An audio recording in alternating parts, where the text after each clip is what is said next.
बड़ी खबर यूजीसी से जुड़ी हुई नए नियमों को लेकर बवाल बढ़ता चला जा रहा है। आज दिल्ली में यूजीसी दफ्तर के बाहर सवर्ण आर्मी के सदस्य प्रोटेस्ट करने पहुंचे। प्रदर्शन को देखते हुए यूजीसी दफ्तर के बाहर सुरक्षा के कड़े इंतजाम किए गए। यहां पर बैरिकेड लगाए गए हैं।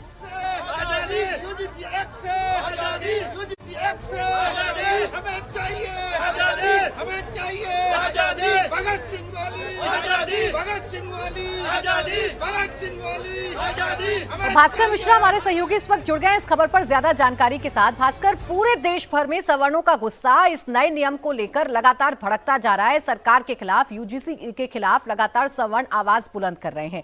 आज की तस्वीरें जरा आप दिखाइए, कितनी बड़ी संख्या में लोग इकट्ठा हुए हैं और क्या इस वक्त चल रहा है?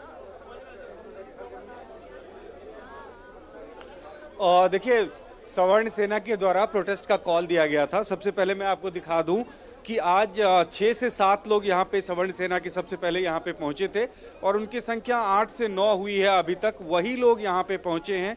यूजीसी मुख्यालय पे पहले से ही सुरक्षा व्यवस्था चाक चौबंद कर दी गई थी, बैरिकेडिंग कर दी गई थी, जिससे कि ये लोग आगे न बढ़ पाएं और यहीं पे बैठ गए हैं। ये लोग प्रोटेस्ट कर रहे हैं। इनकी डिमांड ये है कि नए रेगुलेशन के हिसाब से जो इक्विटी कमेटी बनाई गई है उसमें सामान्य वर्ग का प्रतिनिधित्व सुनिश्चित नहीं किया गया है, वो सुनिश्चित किया जाए। और इसके साथ साथ अगर कोई गलत आरोप लगाता है और वो सिद्ध होता है तो उसमें कोई सजा का प्रावधान नहीं है।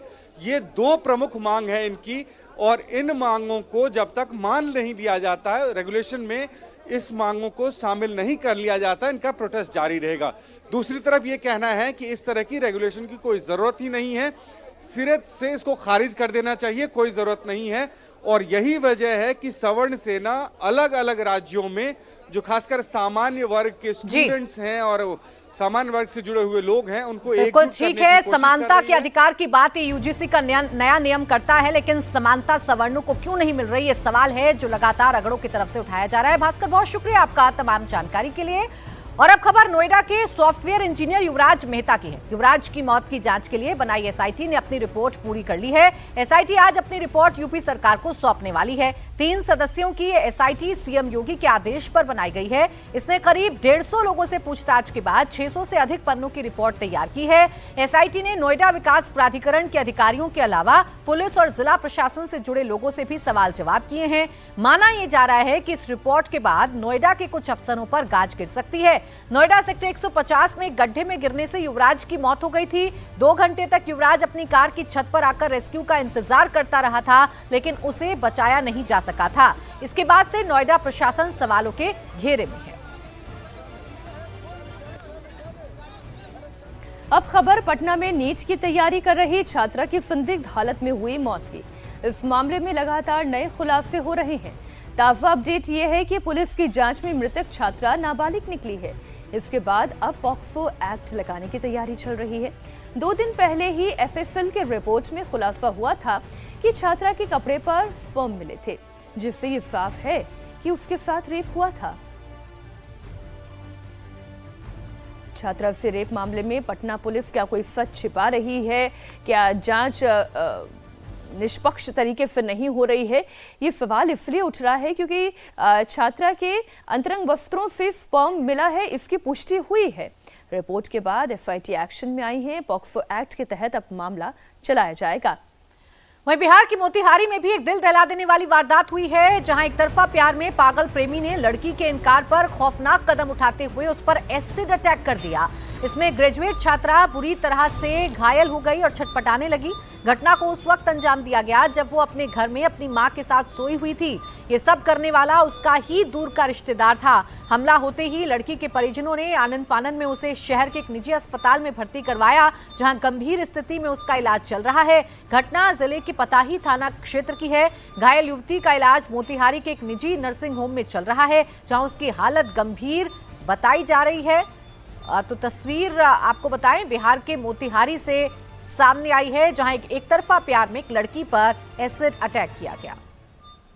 सूचना मिला कि पताही थाना अंतर्गत कुटौना गांव के एक 20 वर्षीय लड़की के ऊपर तेजाब से हमला किया गया है, जो जिनका इलाज मोतिहारी में एक निजी अस्पताल में कराया जा रहा है। सूचना के सत्यापन पर पता चला, जब पिता का जब बयान लिया गया तो पता चला कि एक उनके चचेरे मामा हैं जिनका नाम प्रियांशु कुमार है, जिनके द्वारा एक तरफा प्रेम में पीड़िता को परेशान किया जा रहा था, जिसका जिक्र उन्होंने अपने फर्दमान में भी किया है।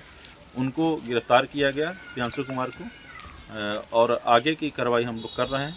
घटनास्थल पर एफएसएल की टीम को ही बुलाया गया है, साक्ष्य इकट्ठा भी किया जा रहा है। तो दो खबरें हैं और हमारे संवाददाता नीतीश चंद्र हमारे साथ जुड़े हुए हैं। पहले तो उस मामले की बात कर ले जहां पर पीड़िता के जो एफएसएल रिपोर्ट है उससे ये तो पता चला है कि उसके साथ रेप हुआ। तो पुलिस इतने दिनों से किस हिला हवाली में लगी हुई थी? एसआईटी अब अपनी जांच को किस दायरे में आगे लेकर जाएगी? जी हाँ, बिल्कुल शुरू से ही पुलिस पर लापरवाही के आरोप लगते रहे हैं और जिस तरह से जांच की गई, जिस तरह से बिना तथ्य के बातें रखी गई, उसको लेकर सवाल खड़े हुए। और अब जब एफएसएल की रिपोर्ट में ये बात आई है कि लड़की के कपड़े पर जो मेल स्पर्म के प्रमाण मिले हैं, उसके बाद जांच की दिशा बदली गई है और जांच में तेजी भी आई है। अब पुलिस को उन ऐसे लोगों की तलाश है, ऐसे करीब 15 लोगों की पहचान की है पुलिस ने और उनमें से करीब 6 लोगों का जो डीएनए सैंपल है वो लिया गया है। और इसके बाद कोशिश ये होगी कि जो लड़की के कपड़े पर, अंडरगारमेंट पर जो स्पर्म मिला था, उसकी डीएनए प्रोफाइल से इसको मैच कराया जाएगा और उसके बाद फिर आगे की कार्रवाई की जाएगी। तो फिलहाल अभी जो जांच की दिशा है वो थोड़ी बदली है। ये बिल्कुल स्पष्ट है कि लड़की के साथ गलत हुआ और उसको ध्यान में रखते हुए ही अब आरोपी कौन है, दोषी कौन है, किसने ये घिनौनी हरकत की, अब पुलिस उसकी पहचान में लगी हुई है। बहुत शुक्रिया नीतीश आपका इस पूरी जानकारी के लिए। और अभी में बड़ी खबर हैदराबाद से है, जहां चाइनीज मांझे ने 5 साल की बच्ची की जान ले ली। 5 साल की बच्ची निशिका अपने परिवार वालों के साथ दोपहिया वाहन से जा रही थी, तभी चीनी मांझा अचानक उसके गले में फंस गया, जिससे निशिका को गंभीर चोटें आईं। उसे तुरंत अस्पताल ले जाया गया, लेकिन तब तक निशिका की मौत हो चुकी थी। और टी राघवन हमारे सहयोगी जुड़ गए हैं ज्यादा जानकारी के साथ। राघवन, इतने सारे नियम बनाए जाते हैं, इस मांझे पर रोक लगाने की बात की जाती है, लेकिन उसके बावजूद भी आए दिन किसी ना किसी मासूम की इस मांझे की वजह से जान चली जाती है। क्या जानकारी आपके पास? बिल्कुल, देखिए, जब बच्ची पिता की गोद में हो और अचानक चलती गाड़ी में एक चाइनीज मांझे से उसका गला कट जाए, उसकी वहीं पर मौत हो जाए, तो आप सिर्फ हम अंदाज़ा लगा सकते हैं कि किस दुख में वो परिवार रहा होगा। ऐसा नहीं है कि हैदराबाद पुलिस ने चाइनीज़ मांझा के खिलाफ कोई अभियान नहीं छेड़ा है। हमने पिछले 1 महीने से लगातार इस खबर को हम रिपोर्ट कर रहे हैं कि बड़े पैमाने पर चाइनीज़ मांझा पर लगाम लगाने की कोशिश की है। खुद पुलिस कमिश्नर वीसी सज्जनार जो है लगातार मैदान में दिखे हैं, लेकिन बावजूद इसके ऐसी घटनाएं होती रही हैं। पहले कुछ ही दिन पहले एक सब इंस्पेक्टर का गला इसी तरह से कट गया था। हमने कर्नाटक के बीदर में भी देखा कि हाईवे पर एक बंदे की मौत हो गई, वो तड़पता रहा लेकिन कोई उसे बचा नहीं पाया क्योंकि इतनी ज़्यादा ब्लीडिंग हो गई। और अब इस बच्ची की खबर जो सिर्फ 5 साल की थी, कुकटपल्ली व्यस्ततम एरिया है, अपने पिता के साथ मोटरसाइकिल पर जा रही थी और अचानक एक जो लहराता हुआ चाइनीज मांझा जो हवा में आया, उसने उस बच्ची का बिल्कुल राघवन, ये दर्दनाक खबर है और इसके बाद सवाल और भी ज्यादा गंभीर। शुक्रिया आपका तमाम जानकारी के लिए।